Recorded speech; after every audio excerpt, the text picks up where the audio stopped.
Kumusta kaibigan? Halina at tayo ay maglakbay na puno ng kaalaman at aral. Mula sa mundo ng siyensya, hanggang sa kasaysayan, ating tatalakayin ang iba't ibang paksa na magpapalawak ng ating kaalaman, at magpapaningas ng ating kuryosidad. Kaya kung handa na kayong matuto, mag-relax at mag-enjoy lamang tayo. Tara, at atin ang simulan. Sama-sama tayong mag-explore, at matuto sa ating bagong talakayan.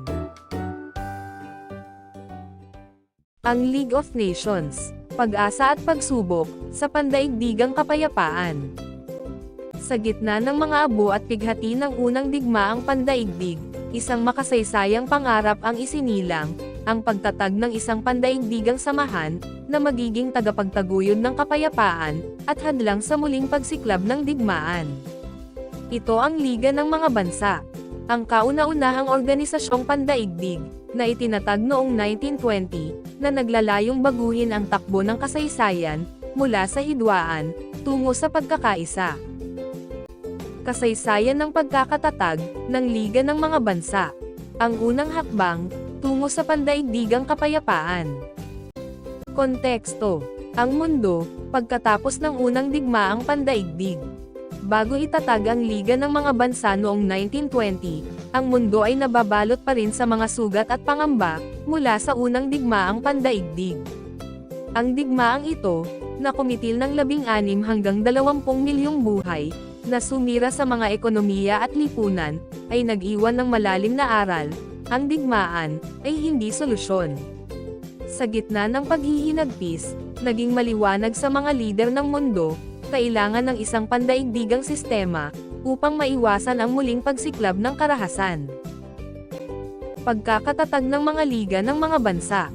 Itinatag ang Liga ng Mga Bansa noong ika-10 ng Enero taong 1920, bilang resulta ng Tratado sa Versailles, na nagtapos sa unang digmaang pandaigdig. Iminungkahi ito ni United States Pangulong Woodrow Wilson, bilang bahagi ng kanyang 14 na puntong plano, upang maiwasan ang muling paglitaw ng digmaan. Layunin ng Liga, na panatilihin ang pandaigdigang kapayapaan, sa pamamagitan ng kolaborasyon, diplomasya, at kolektibong seguridad. Ang punong tanggapan nito, ay nasa Geneva, Switzerland, bilang simbolo ng neutralidad. Mga kilalang miyembro, at mga hindi sumapi. Pangunahing miyembro, Great Britain at France, parehong permanenteng miyembro ng konseho, at may malaking impluwensya. Japan at Italy, bahagi rin ng konseho, ngunit umalis noong 1933 at 1935, dahil sa pagsakop sa Manchuria at Ethiopia. Mga hindi sumali, Estados Unidos, bagamat iminungkahi ni Wilson, hindi ito sumapi dahil sa pagtutol ng Senado. Saudi Arabia at Ecuador, ilan sa mga bansa, na huling sumali, o hindi nagratipika.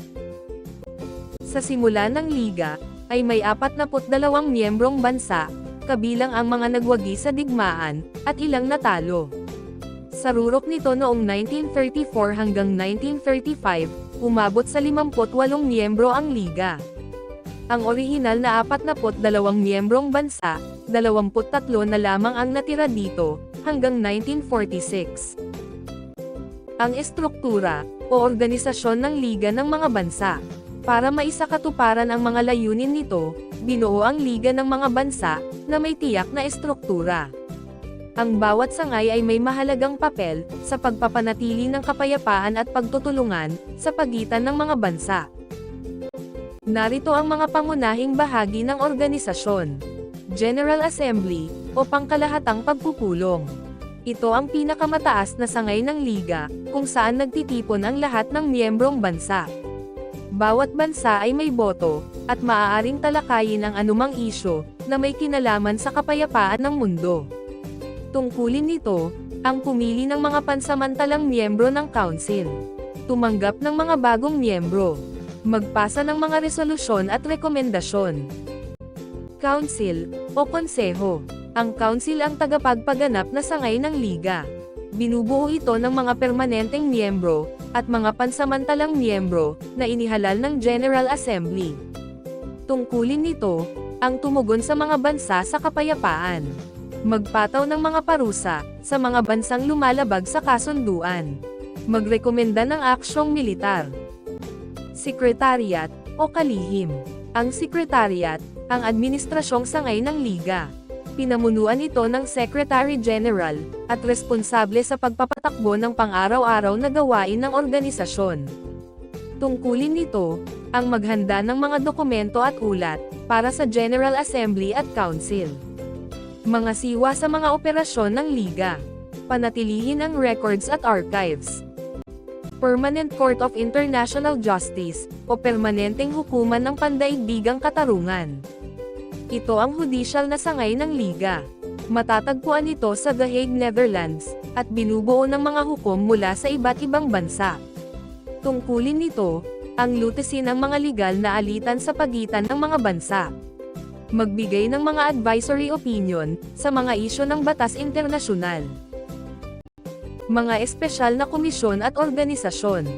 Bukod sa mga pangunahing sangay, mayroon ding mga espesyal na komisyon at organisasyon na tumutugon sa mga partikular na isyu, tulad ng International Labour Organization, o ILO.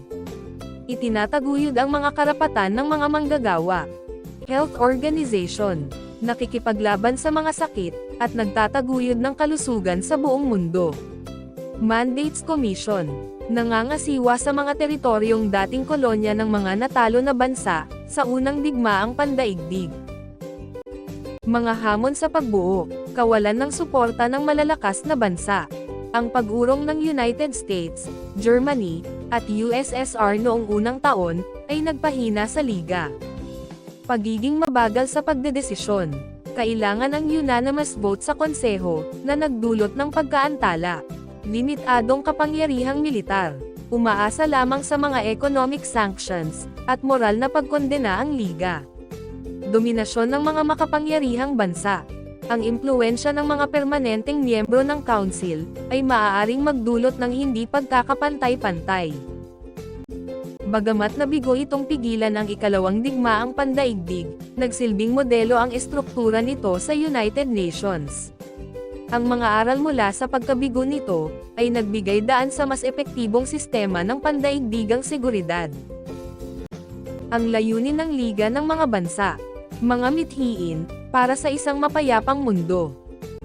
Matapos ang pagkasira at trahedya ng unang digmaang pandaigdig, itinatag ang Liga ng mga bansa noong 1920, bilang tugon sa panawagan ng mundo, para sa isang mas maayos at ligtas na internasyonal na sistema. Ang mga layunin nito, ay hindi lamang basta pangarap, kundi konkretong hakbang, upang baguhin ang paraan ng pakikipag-ugnayan ng mga bansa. Narito ang 4 na pangunahing layunin, na nagtulak sa pagkakatatag nito. Panatilihin ang pandaigdigang kapayapaan at seguridad. Ang pangunahing layunin ng Liga, ay pigilan ang muling pagsiklab ng digmaan.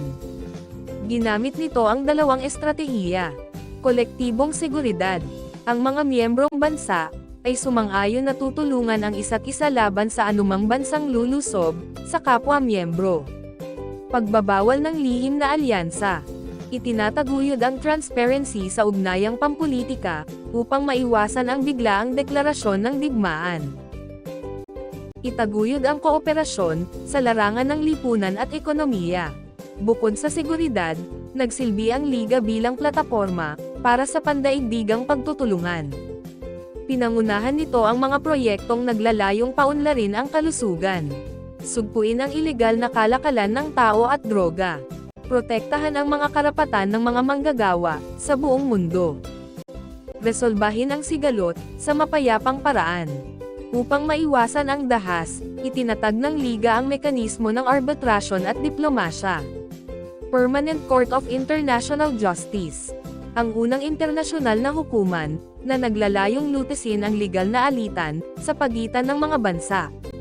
Pagtatalong pampulitika. Ang Council ng Liga, ang nagsilbing tagapag-usap sa mga hidwaan. Protektahan ang maliit na bansa, laban sa pang-aapi.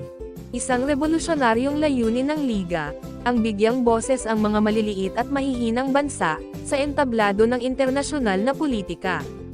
Layunin nitong, bawasan ang dominasyon ng mga imperyo, sa pamamagitan ng self-determination. Siguraduhin ang pantay na pagtrato sa lahat ng miyembro, anuman ang laki o kapangyarihan. Mga tagumpay ng League of Nations. Mga pagsisikap na nagbigay daan sa makabagong pandaigdigang kooperasyon. Ang League of Nations, itinatag noong 1920, bilang unang pandaigdigang organisasyong nakatuon sa kapayapaan, ay madalas na naaalala, dahil sa pagkabigo nitong pigilan ang ikalawang digmaang pandaigdig. Gayunpaman, sa kabila ng mga limitasyon nito, nagtagumpay ang liga sa ilang mahahalagang larangan, na nagtakda ng mga pamantayan para sa modernong multilateralismo. Narito ang tatlong pangunahing kontribusyon nito. Pagresolba sa sigalot, ang kapangyarihan ng diplomasya. Ang liga ay nagsilbing tagapamagitan sa maraming hidwaan, na pinatunayan ang halaga ng mapayapang pag-uusap. Halimbawa, Åland Islands. Ang mga mamamayan ng Åland Islands, na may pangunahing populasyon na Swedish, ay nagnais na sumanib sa Sweden, ngunit ang Finland ang nag-angkin sa kapuluan. Ang aksyon ng liga, ay nagpadala sila ng komisyon, upang siyasatin at imongkahi ang solusyon. Bilang resulta, nanatili ang mga isla sa ilalim ng soberanya ng Finland, ngunit binigyan ng autonomiya at garantiyang kultural, ang mga Swedish na residente. Upper Silesia. Ang industrialisadong rehiyon ng Upper Silesia, ay pinag-aagawan ng Germany at Poland, pagkatapos ng unang digmaang pandaigdig. Umaksyon ang liga, sa pamamagitan ng pag-organisa ng plebisito, at hinati ang rehiyon batay sa resulta. Sa huli, ang Germany at Poland, ay sumang-ayon sa paghahati, at napigilan ang posibleng armadong tunggalian. Pagtulong sa mga refugee at kontrol sa mga armas. Ang liga, ay aktibo sa pagtugon sa mga humanitaryong krisis, at pagsisikap na bawasan ang paglaganap ng armas. Pagtulong sa mga refugee. Pagkatapos ng unang digmaang pandaigdig at Russian Revolution, 1.5 milyong refugee ang nawalan ng tirahan sa Europa. Bilang aksyon ng liga, itinatag ang Nansen International Refugee Office, sa pamumuno ni Fridtjof Nansen, isang Norwegian explorer at diplomat. Ang resulta, ay ang pagbuo ng Nansen Passport, isang dokumento na nagbigay ng legal na proteksyon sa mga walang estado. Tinulungan ang 500,000 refugees na makahanap ng tirahan at trabaho. Kontrol sa armas. Naganap at itinatag ang World Disarmament Conference, na may layuning bawasan ang stockpile ng armas ng mga bansa. Bagamat hindi nagtagumpay, ang mga talakayan ay nagtakda ng president para sa mga kasunduang tulad ng Nuclear Non-Proliferation Treaty. Pagtaguyod ng pandaigdigang kasunduan, laban sa pang-aalipan at droga. Ang liga ay nanguna sa pagsusulong ng mga makabagong batas pandaigdig. International Opium Convention. Layunin ng konbensyong ito, na regulahin ang produksyon at kalakalan ng opyo, cocaine, at iba pang droga. Ang resulta, itinatag ang sistema ng pandaigdigang regulasyon, na pinapalakas pa rin ng United Nations Drug Control Program hanggang ngayon. Bakit mahalaga ang tagumpay na ito? Bagamat hindi perpekto ang liga, ang mga nagawa nito ay nagbukas ng daan para sa modernong pandaigdigang sistema. Humanitarianong aksyon. Ang modelo ng Nansen Passport, ay ginaya ng UN Refugee Convention. Legal na precedent. Ang mga kasunduan laban sa pang-aalipan at droga, ay nagpakita na posible ang kooperasyong pandaigdig. Diplomatikong pamana. Ang paggamit ng plebisito at third-party mediation, ay ginagamit pa rin ng United Nations sa paglutas ng hidwaan. Habang ang League of Nations ay hindi nakapigil sa ikalawang digmaang pandaigdig, ang mga tagumpay nito sa diplomasya, humanitarianong pagtulong, at pandaigdigang batas, ay nagpapatunay na ang internasyonal na kooperasyon, ay maaaring magdulot ng tunay na pagbabago. Ang mga aral mula rito, ay patuloy na gumagabay sa mundo, upang harapin ang mga hamon, mula digmaan, hanggang krisis sa droga, ng may pag-asa at pagkakaisa.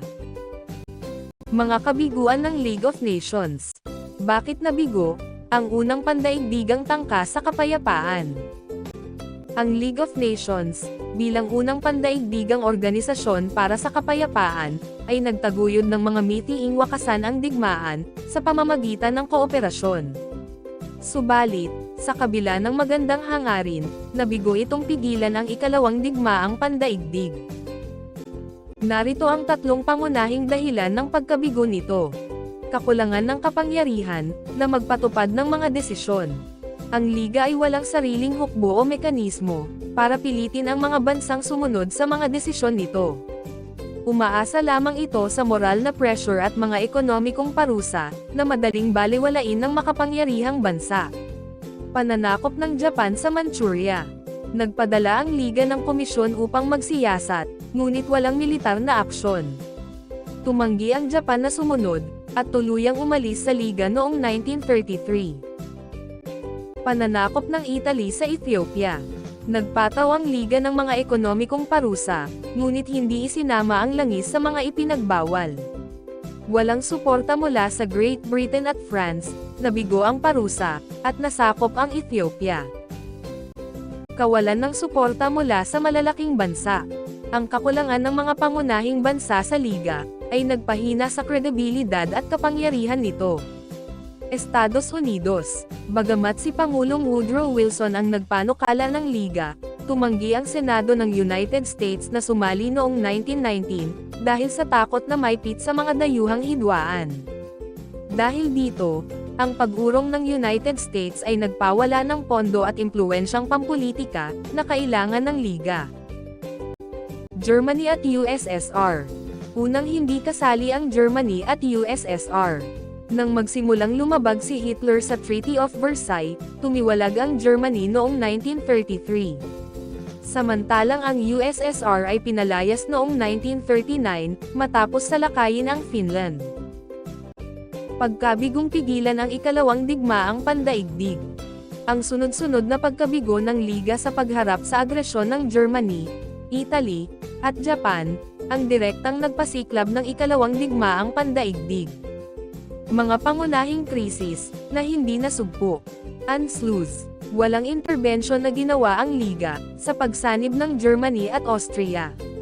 Dahil dito, ito ang naging hudyat ng pagpapalawak ni Hitler. Sudetenland Crisis. Pinirmahan ng Great Britain at France ang Munich Agreement, nang walang konsulta sa liga. Ito ay nagresulta sa pagsakop ni Hitler sa Czechoslovakia. Pagsakop sa Poland. Walang aksyon ang liga, matapos ang pagsalakay ng Germany sa Poland. Dahil dito, sumiklab ang ikalawang digmaang pandaigdig. Dahilan ng pagkiling sa appeasement. Pinili ng Great Britain at France na magpasakop sa mga hiling ni Hitler, para maiwasan ang digmaan, na nagpahina sa prinsipyo ng kolektibong seguridad. Mga aral mula sa Liga ng mga Bansa. Bakit mas matagumpay ang United Nations? Ang pagkabigo ng liga, ang naging gabay sa pagbuo ng United Nations. Narito ang mga reformang isinagawa. Security Council. Binigyan ng kapangyarihang magpataw ng militar na parusa. Universal Membership. Kasama ang lahat ng malalaking bansa, bilang permanenteng miyembro. Pagkilala sa mga sanhi ng digmaan. Itinaguyod ang karapatang pantao, at ekonomikong kooperasyon. Bagamat nabigo ang liga ng mga bansa, ito ay naging mahalagang eksperimento sa pandaigdigang pamamahala. Ang mga aral mula rito, lalo na ang pangangailangan ng konkretong kapangyarihan, pagsali ng malalaking bansa, at pag-iwas sa pagpapatahimik, ay nagbibigay daan sa mas matatag na sistema ng United Nations. Pagkabuwag ng League of Nations. Mga dahilan at legasiya. Ang League of Nations, itinatag noong 1920 bilang unang pandaigdigang organisasyon para sa kapayapaan, ay opisyal na nabuwag noong 1946. Bagamat ito ay may ambisyong layunin na pigilan ang digmaan, ang pagkabuwag nito ay nagmula sa mga sistemang kahinaan, at pangyayaring pandaigdig, na humantong sa ikalawang digmaang pandaigdig. Narito ang mga pangunahing dahilan at epekto ng pagkabuwag nito. Kawalan ng suporta mula sa malalaking bansa.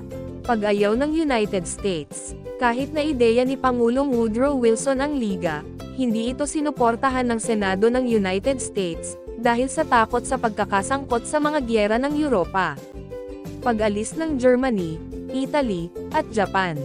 Ang mga bansang ito, na naging agresibo noong 1930s, ay umalis sa liga, upang magpatuloy sa kanilang imperialistang mga layunin. Mga estruktural na kahinaan. Unanimity Rule. Kailangan magkaisa ang lahat ng miyembro ng Council, bago gumawa ng aksyon, na nagpabagal sa pagresolba ng krisis. Kawalan ng sariling hukbong militar. Umaasa ang Liga sa mga miyembrong bansa para sa puwersa, ngunit walang nagbigay ng suporta militar sa kritikal na panahon. Epekto ng Great Depression. Ang global na krisis pang-ekonomiya, ay nagdulot ng proteksyonismo, at pagsasawalang bahala sa mga isyong internasyonal. Halimbawa, nagpabaya ang Great Britain at France sa pagsuporta sa mga parusa, laban sa Japan at Italy, dahil sa takot sa ekonomiya. Mga bagong interbensyon. Manchurian Crisis. Hindi napigilan ng Liga ang pananakop ng Japan sa Manchuria, na nagpakita ng kawalan ng kapangyarihan. Abyssinian Crisis. Ang pag-atake ng Italy sa Ethiopia ay hindi napigilan, at ang mga limitadong parusa, ay walang epekto. Proseso ng pagkabuwag. Noong 1945, matapos ang ikalawang digmaang pandaigdig, itinatag ang United Nations, bilang kapalit ng Liga. Noong Abril taong 1946, opisyal na inilipat ang mga ari-arian at tungkulin ng Liga sa UN, sa isang huling pagpupulong sa Geneva. Ang mga programa na ito sa kalusugan at kultura, ay isinama sa UN. Aral at legasiya. Pagkakaisa at pagbuo ng United Nations. Ang mga pagkukulang ng Liga, ay naging gabay sa pagdisenyo ng United Nations, na may mas malakas na mekanismo. Halaga ng multilateral na kooperasyon. Itinampok ng Liga, na ang kapayapaan ay nangangailangan ng aktibong pakikilahok ng lahat ng bansa, lalo na ng mga makapangyarihan. Ang Liga ng mga Bansa, na itinatag noong 1920, ay sumibol mula sa abo ng unang digmaang pandaigdig, bilang tangkang pagbuklurin ang mundo, sa ngalan ng kapayapaan.